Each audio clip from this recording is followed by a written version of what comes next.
प्यारे साथियों, यदि आप भी क्लास 12th में हैं तो आपके लिए वीडियो काफ़ी इम्पोर्टेंट होने वाला है। तो प्यारे साथियों, आप लोग जैसा कि थंबनेल पर देख रहे होंगे 25 यानी महत्वपूर्ण सब्जेक्टिव प्रश्न इकोनॉमिक्स, ठीक है। तो इकोनॉमिक्स में हम लोग टॉप 25 क्वेश्चन को अभी करने जा रहे हैं, जिसमें जिसमें आप लोग को बहुत सारा क्वेश्चन आप लोग को फाइनल एग्जाम में देखने को मिलेगा, ठीक है। तो आप लोग का जो है 1 फरवरी को आप लोग का जो है इकोनॉमिक्स पेपर से ही आप लोग का एग्जाम स्टार्ट होने जा रहा है, ठीक है। तो जितने भी साथियों का इकोनॉमिक्स का पेपर है तो आप लोग वीडियो को अंत तक जरूर देखिएगा, ठीक है। और जितने भी साथियों अभी तक चैनल को सब्सक्राइब नहीं किया तो चैनल को आप लोग सब्सक्राइब कर लेंगे। और डिस्क्रिप्शन में मेरा व्हाट्सएप ग्रुप है, टेलीग्राम ग्रुप है, जिसे ज्वाइन करके आप लोग को चलिए पीडीएफ कैसे डाउनलोड करना है वो भी मैं आप लोग को इस वीडियो में पूरा सिखाऊंगा, ठीक है। चलिए पहला क्वेश्चन आप लोग देख सकते हैं, एक अर्थव्यवस्था की प्रमुख प्रमुख समस्याएं लिखना है, ठीक है। एक अर्थव्यवस्था की प्रमुख समस्या क्या क्या हो सकती है। तो पहला प्यारे बच्चों लिखिएगा, आप लोग ये सभी क्वेश्चन को रट ही लीजिएगा, ठीक है। जो आप लोग को ये सब क्वेश्चन आप लोग को फाइनल एग्जाम में जरूर आप लोग को देखने को मिलेगा, ठीक है। कौन सी वस्तुएं और सेवा कौन सी वस्तुएं और सेवाएं बनानी चाहिए। उसके बाद देखिएगा ये सभी समस्याएं, ठीक है।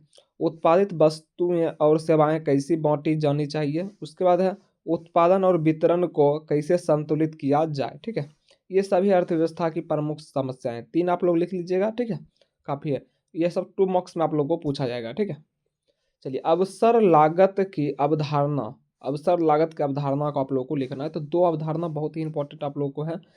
किसी वस्तु या सेवा को प्राप्त करने के लिए जो कुछ भी त्यागना पड़ता है वह अवसर लागत कहलाता है, ठीक है ना, अवसर लागत होता है। 2 नंबर देखिएगा, क्या उदाहरण के लिए यदि आप 1 घंटा पढ़ाई करते हैं तो आप उस समय के दौरान काम करके जो पैसा कमा सकते हैं उसे त्याग कहते हैं, ठीक है। चलिए 3 नंबर क्वेश्चन को देखिएगा प्यारे बच्चों, इस प्रकार से आप लोग क्वेश्चन को पूरा अंत तक जरूर देखिएगा प्यारे बच्चों, ठीक है। सीमांत उपयोगिता ह्रास नियम क्या है। तो सीमांत उपयोगिता ह्रास नियम को लिखना है।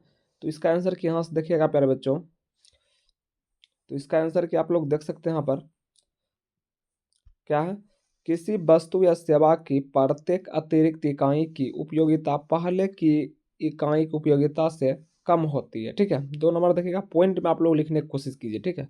पॉइंट में जितना लिखिएगा आप लोग को नंबर कटने का चांस उतना ही कम रहता है, ठीक है। उदाहरण के लिए पहली बार जब आप 1 कप चाय पीते हैं तो आपको बहुत अच्छा लगता है, दूसरी बार चाय पीने पर आपको उतना अच्छा नहीं लगता है, ठीक है। ये सीमांत उपयोगिता ह्रास का नियम है। चलिए आगे देखिएगा, 4 नंबर क्वेश्चन पर हम लोग पहुंच गए प्यारे बच्चों। तो जितने भी साथी हो अभी तक चैनल को सब्सक्राइब नहीं किए तो आप लोग चैनल को सब्सक्राइब कर लीजिए, ठीक है।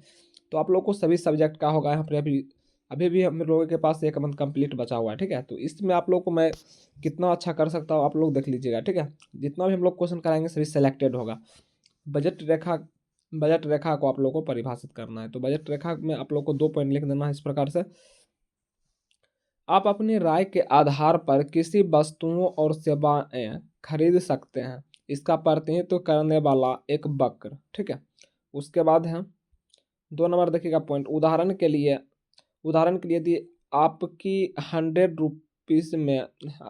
रुपीज़ है और चाय की कीमत 5 रुपये प्रति कप है और कॉफ़ी की कीमत 10 रुपये प्रति कप है, तो आप बजट रेखा के बिंदुओं पर चाय और कॉफ़ी खरीद सकते हैं, ठीक है। चलिए 5 नंबर क्वेश्चन को प्यारे बच्चों आप लोग देखेगा, क्या पैमाने के प्रतिफल एवं साधन के प्रतिफल में क्या अंतर है। पैमाने के प्रतिफल एवं साधन के प्रतिफल में क्या अंतर है। तो 5 का आप लोग आंसर की नोट करेंगे यहाँ से। चलिए यहाँ से ये सभी 2 मार्क्स में आप लोग को पूछा जाएगा फाइनल एग्जाम में, ठीक है। क्या है, पैमाने के प्रतिफल उत्पादन के स्तर में परिवर्तन के साथ औसत लागत में परिवर्तन। उसके बाद है साधन के प्रतिफल एक साधन के उपयोग में परिवर्तन के साथ उत्पादन में परिवर्तन, ठीक है। चलिए आगे देख सकते हैं आप लोग 6 नंबर क्वेश्चन को आप लोग देखिएगा, क्या है, औसत लागत और सीमांत लागत में संबंध। औसत लागत और सीमांत लागत में क्या संबंध है। तो पॉइंट में आप लोग लिखिएगा, औसत लागत हमेशा सीमांत लागत से कम या उसके बराबर होती है, ठीक है। उसके बाद है 2 नंबर पॉइंट, जब औसत लागत कम होती है तो सीमांत लागत औसत लागत से कम होती है, ठीक है।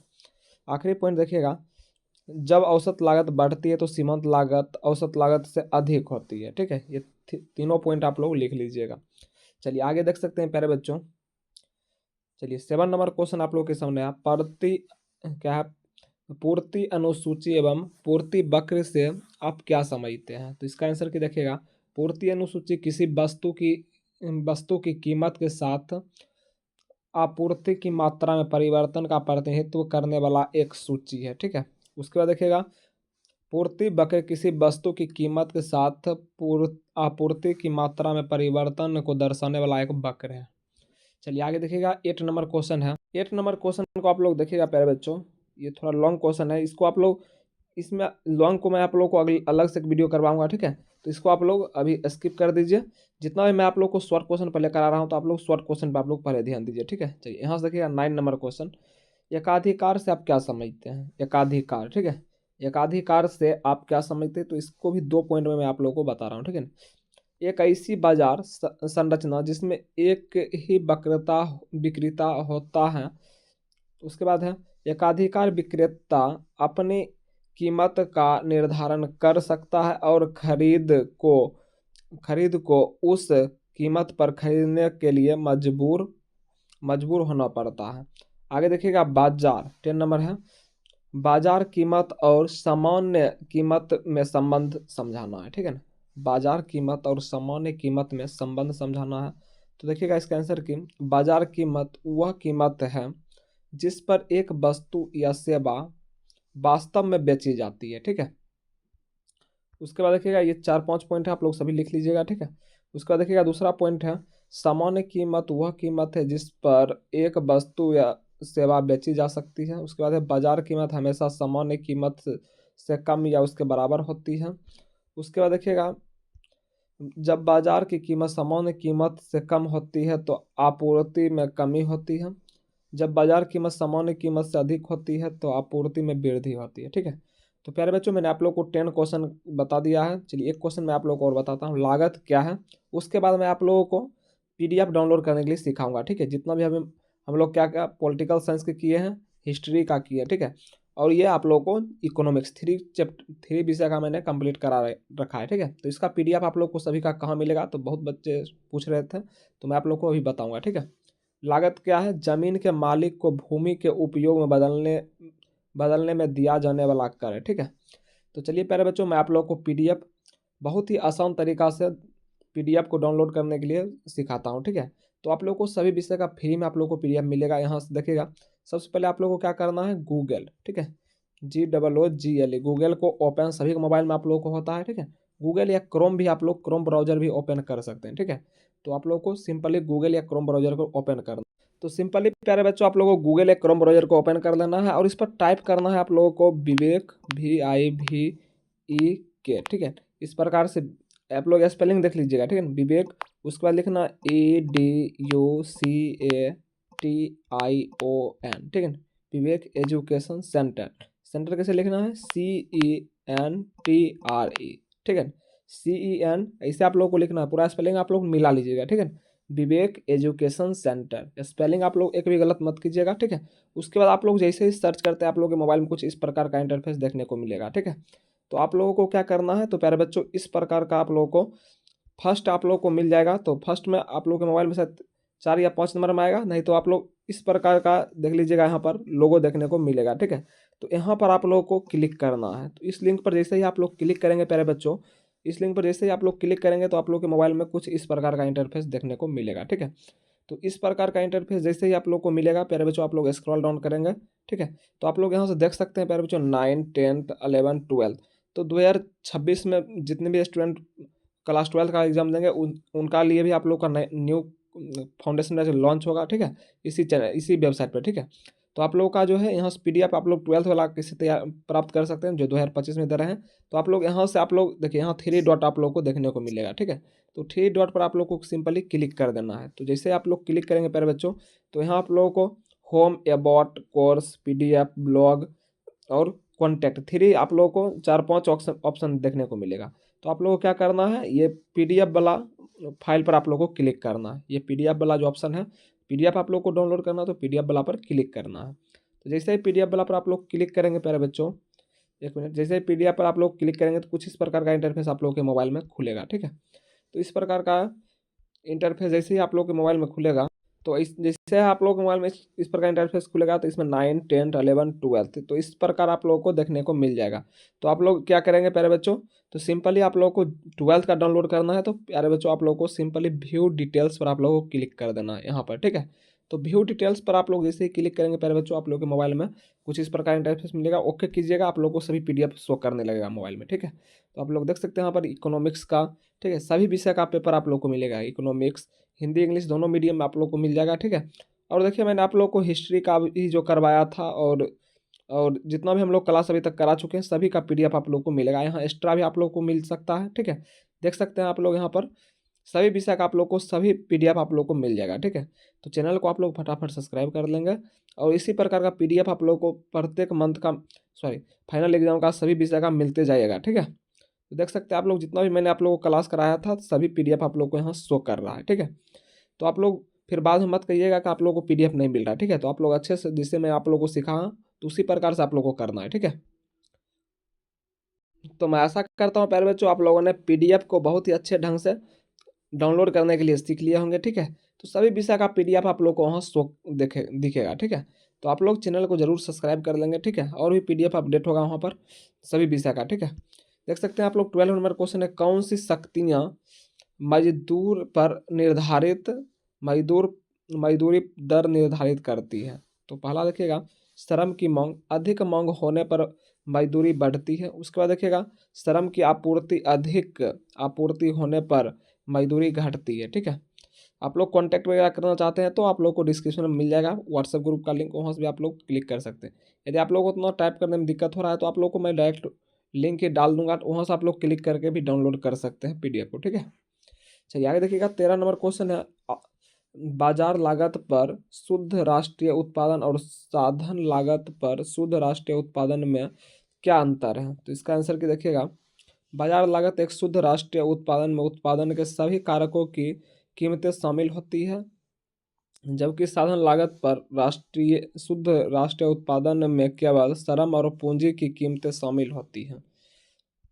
चलिए आगे देख सकते हैं, 14 नंबर क्वेश्चन को आप लोग देख सकते हैं यहाँ पर, राष्ट्रीय आय के मापने की मूल्यवर्धी विधि क्या है।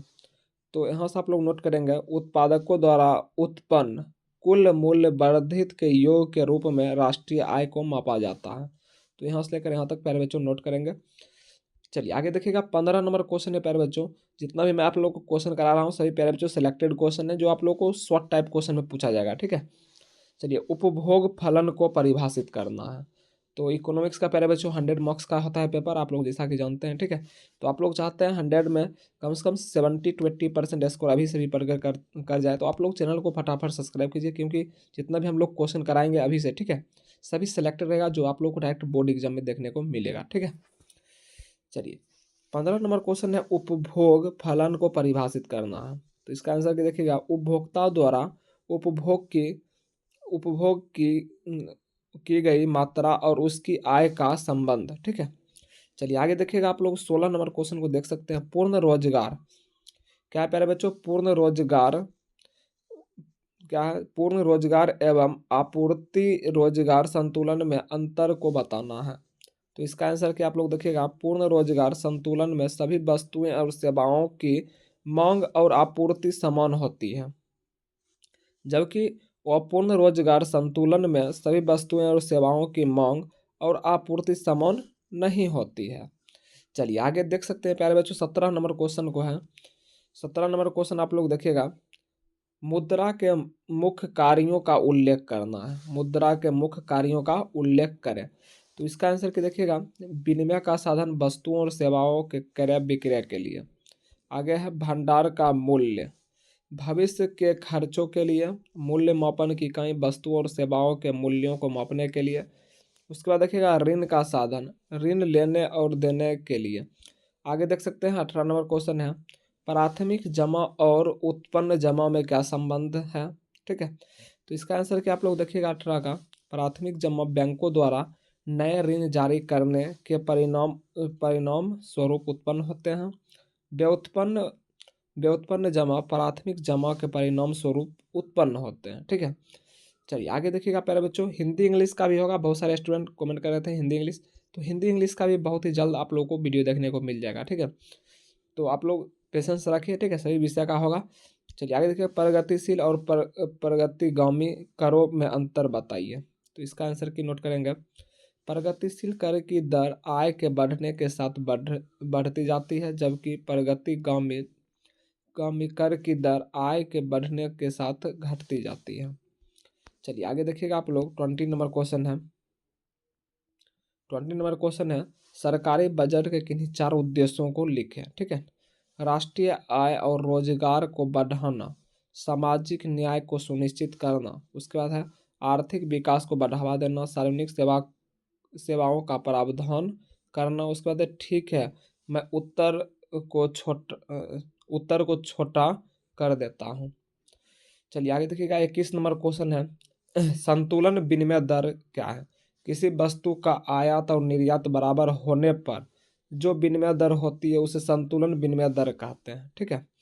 तो चलिए 22 नंबर क्वेश्चन को आप लोग देख सकते हैं प्यारे बच्चों, क्या है, अस्फीर्ति अस्फीर्तिकी और अपस्फीर्तिकी में अंतराल अंतराल क्या है। तो इसका आंसर क्या आप लोग नोट करेंगे प्यारे बच्चों। आप लोग यूट्यूब पर कहीं भी देख लीजिएगा, इतना फास्ट आप लोगों को मात्र देखिए 16 मिनट में मैं आप लोगों को 22 क्वेश्चन करा दिया हूँ, ठीक है। देखिएगा आगे, जब अर्थव्यवस्था, और ये सभी सिलेक्टेड क्वेश्चन है प्यारे बच्चों, इससे आप लोग, ये सभी क्वेश्चन आप लोगों को फाइनल एग्जाम में भी देखने को मिल सकता है, ठीक है। जब जब अर्थव्यवस्था पूर्ण रोजगार स्तर पर होती है और मांग बढ़ने से मुद्रास्फीति बढ़ जाती है, तो उससे अस्फीर्तिकी अंतराल कहते हैं, ठीक है। जब जब अर्थव्यवस्था पूर्ण रोजगार स्तर के नीचे होती है और मांग में कमी के कारण कारण बेरोजगारी बढ़ जाती है, तो उससे उससे अपफीर्तिकी अंतराल कहते हैं, ठीक है। चलिए आगे देखिएगा, 23 नंबर क्वेश्चन पर हम लोग पहुंच गए प्यारे बच्चों, ठीक है। 23 नंबर क्वेश्चन है, सीमांत सीमांत प्रतिस्थापन दर। सीमांत प्रतिस्थापन दर क्या है। तो किसी वस्तु की एक अतिरिक्त इकाई के बदले उपभोक्ता दूसरी वस्तु के कितनी इकाई इकाई देने को तैयार है, उसे सीमांत प्रतिस्थापन दर कहते हैं, ठीक है। चलिए आगे देखिएगा आप लोग, 24 नंबर क्वेश्चन देख सकते हैं प्यारे बच्चों, सकल राष्ट्रीय उत्पाद क्या है। सकल राष्ट्रीय उत्पाद क्या है। तो किसी वस्तु में एक वर्ष में उत्पादित सभी वस्तुएं और सेवाओं के मौद्रिक मूल्य को सकल राष्ट्रीय उत्पाद कहते हैं। तो यहाँ से यहाँ तक नोट करेंगे।